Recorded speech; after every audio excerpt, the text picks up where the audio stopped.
Hey guys, welcome back to episode 3 of the Getting Started from Scratch series for your brand new garden.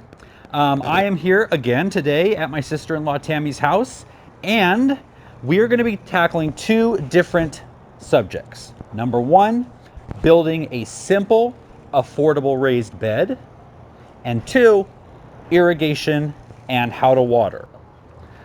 So, not only we're at Tammy's house, but here she is. Hi guys. So you guys have Welcome back. You've done a ton of work. We have. It looks way different than before. I'll run some footage just in case you forget how it looked before. But tell me what's been going on. Oh man, I even had the kids out here doing stuff. We sledgehammered the old concrete little planter. We capped off all the sprinklers. And we got one of those rotor tiller thingies. Oh, the weeds were so awful. Yeah. So we got rid of all that, cleaned it all up, leveled it, ready to go. Looks good. It is ready to go. So like I said, today, building a simple, affordable raised bed and talking about watering. Let's get into it. All right. So we drew up our plan of where we're going to put things a few weeks ago before we planted all the seeds. And just so you guys can get a reference of how this is placed, because it's about to rain and there's no direct sun, so you can't really tell where anything is going to be. But this is on the south side of the house, so the sun is going to be up here. So you're going to have a great full day of sun. Yes. We're putting the heat lovers, like the melons, the tomatoes, what else? Loofah, along the house, and which is great because a lot of those are tall. We're also going to put the beans over here. Even though they're not like heat lovers, they are tall. And so one thing you want to pay attention to when you're placing your garden is you don't want to have anything shading what's on the other side. So this wall over here is going to shade just beneath it. So we're really not going to be planting there. That's going to be a path. Yeah. But even though this right here is full sun, if you plant a tripod full of beans right here, anything on that side of it is going to be shaded. Got it. So the best idea is to put the heat lovers and the tall things against the walls. Okay. So beans, squash that are climbing squash, pumpkins. We're going to put the tomatoes down at that end. And then along the middle, we're going to make our raised beds. And in those raised beds, we're going to have zucchini, bush squash, peppers, potatoes, things that stay low. And those will have full sun all day long. Now, I have a certain type of raised bed at my house. They're actually a little over a foot deep, but I'm growing on concrete. Right. You are not. No. So that makes it much easier. If you're growing on concrete, 9 to 12 inches at least for most vegetables is the depth that you want. We have great dirt here. I've already kind of felt it. It's very sandy like mine, but there's also a good amount of organic matter into it. So as a sub-level dirt below that 6 inches, this is going to be great because what's going to happen is the worms that are already in this soil are going to take the good compost that we put on top, and they're going to work it down into the soil. So it's not just going to be 2 layers. By the end of the year, there'll be kind of a mix. I know we're building this raised up off the ground. I have never seen the rabbits and the gophers in my yard because I've probably never had anything like a smorgasbord buffet of vegetables before for them. But I see rabbits in my neighborhood, and I see little mounds in my neighborhood where that was a gopher. Are we high enough up that we're not going to have to deal with those critters? No. Ah. If you've never seen a gopher, just because there's one across the street doesn't necessarily mean they're going to be over here. If you have gophers and you're doing raised beds, I don't have to worry about that because I've got concrete. If you've got raised beds, you might want to put a layer of chicken wire down on the bottom because they're not going to be able to get to the main part of the roots. Okay. They might be able to eat some of the little feeder roots, but that's not going to generally kill your plants. Okay. Rabbits, on the other hand, they're sneaky little devils. I mean, I would think you're pretty well fenced in this area. I don't think you're going to have a problem with those. Okay. If you do, I don't have rabbits. I've never had rabbits, so I know a lot of you out there have rabbits as pests in your garden. Please comment down below and let us know what you use or what you do to keep them out or keep them away. All right, so now when it comes to the lumber, we went last night to Home Depot, got all of our lumber. There's a couple different ways you can go. Number 1, they have pressure treated lumber, which will keep it healthy and not rotting. It'll keep the insects away for a long time. Right.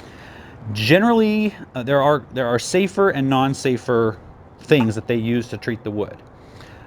The safest would be copper azole. I don't know if I'm pronouncing that right. Generally, that's regarded as safe for vegetables. It's technically not organic, so we went with just regular pine. And we are using, you want to measure out your beds and see how much you need, but a 2x6 by, one of the beds here is going to be 12 feet. So we got 2x6 by 12. That's going to give a good amount of soil above what you've already got here. So you're going to be able to plant more intensively, a lot more in a smaller area because they've got roots raised off of the ground. We're going to have the beds 4 feet wide. Now, you don't want to go over 4 feet wide because you technically don't want to be stepping in your beds a lot. And so 4 feet, you can generally from both sides reach the middle. Yeah, we actually measured to make sure. We did. You got to measure your arms. If you're a giant person, then maybe you can get away with 5 feet. Nope. But I've got 8 arms and mine are 4. So 4 by 12, and then one down at the end that's going to be a little bit smaller. Right. But let's go ahead and cut our lumber to the sizes we need, and then we'll be right back to show you how we're going to piece this together. And literally, it's like a 1, 2, 3 ABC, super, super easy. All right. So out of this 10-foot board, we're going to cut 2 4-foot sections. Would have made much more sense to go with an 8-foot board, but I wasn't thinking at the moment. However, I was thinking when I got the 2 12-foot sections because the beds are going to be 12 feet long. So really, it's going to be 4 pieces of wood. 2 12-foot sections and 2 4-foot sections. We're also going to cut 4 pieces of 2x4 that are 6 inches long for each of the corners. All right, so we've got the pieces of wood cut to the size we need. Yeah. We've got them laid out here. It's not exactly where they're going to be, but it's good enough. So this is the long side, this is a short side, and we're going to join the 2 pieces with a 2x4 that we already cut 6 inches. And you just want to make sure that the long side of the 2x4 is going to be against the long side of the bed, short side against the short side. So right in the corner like this. Now what we've got here to screw them together are deck screws, outdoor construction screws that are treated so that they're not going to rust and break. They're going to hold tight for many years. Okay, so you're going to put one in like up in the top corner and one in the bottom corner. Got it. Ow! Stop it! Just kidding. That's not funny. Jerk. All right. Oops. I got it. Could pre-drill them. Nope.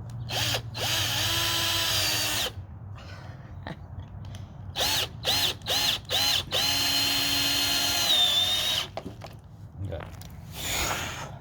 You want to make sure that you're going to screw into the 2x4 and not into this end because that's not going to hold. You want to go into here. One on the top, one on the bottom. Yep. Woo!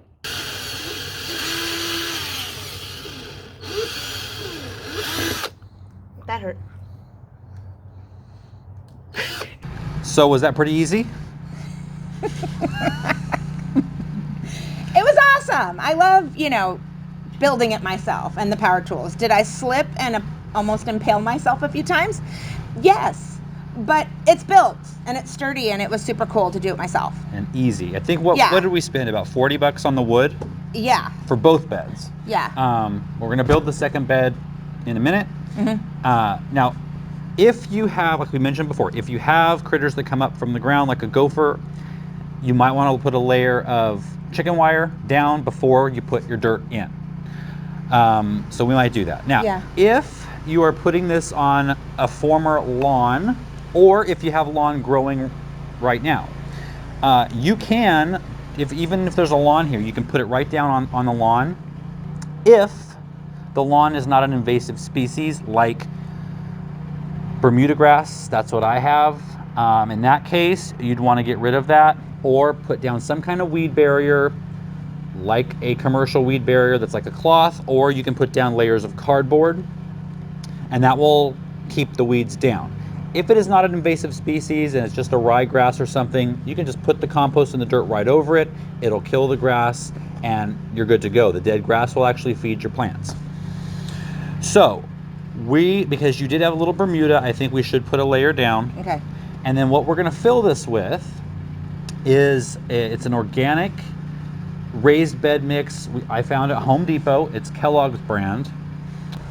I don't know if that's a local brand or if it's nationwide. I got ours at Home Depot. I'm gonna look on Amazon just in case you're not near a home improvement store or a garden center, and I'll put a link down below if I find one that I think is good. Okay, so now that it's time to talk about water, it's raining. Now, if you guys get rain in the summertime, so that's why we're undercover and in a different location, but if you guys get rain in the summertime, you may not even have to water your garden at all, depending on where you live. If you don't get full rain all summer and you do need to kind of supplement with some hand watering, you want your garden to be near a water source so you can have a hose and you don't have to drag it from 10 miles away and drag it over every plant in the rest of your yard. So think about that when you're positioning your garden. We are going to use, because we get zero rain all summer. This is still winter, so we get zero rain all summer. So we're going to install drip. Right. Not today, because it is supposed to rain for the rest of the day, and I want to get this video out to you guys tomorrow. But I've already done a video on drip last summer, so I'm going to put a link at the top and down below so you can go see that. It's step-by-step how to install drip, and it's pretty much the same setup that we're going to be doing for Tammy. On our next episode, we are going to be hardening off our plants. So if you've got your plants growing inside along with us, seedlings, we're going to be showing you how to slowly acclimate them to the outdoor environment so they don't get shocked and die. And then the next time that we're back here in the garden, we're going to be planting. It will be spring, and it's going to be the best time of year, and we're going to be planting all the seedlings that are awaiting our arrival in the garage. I might put a little footage right here of that. I went in and checked them out. They're doing great. They're so big. I'm so excited. All these little The lettuce roots. is ready to harvest already. I'm so excited. I'm ready for a salad and tomatoes. They're so cool. Emily happens to be standing in the rain filming this, so we're going to cut it off right now. Give us a thumbs up, subscribe if you haven't, and we'll see you guys next time. Bye.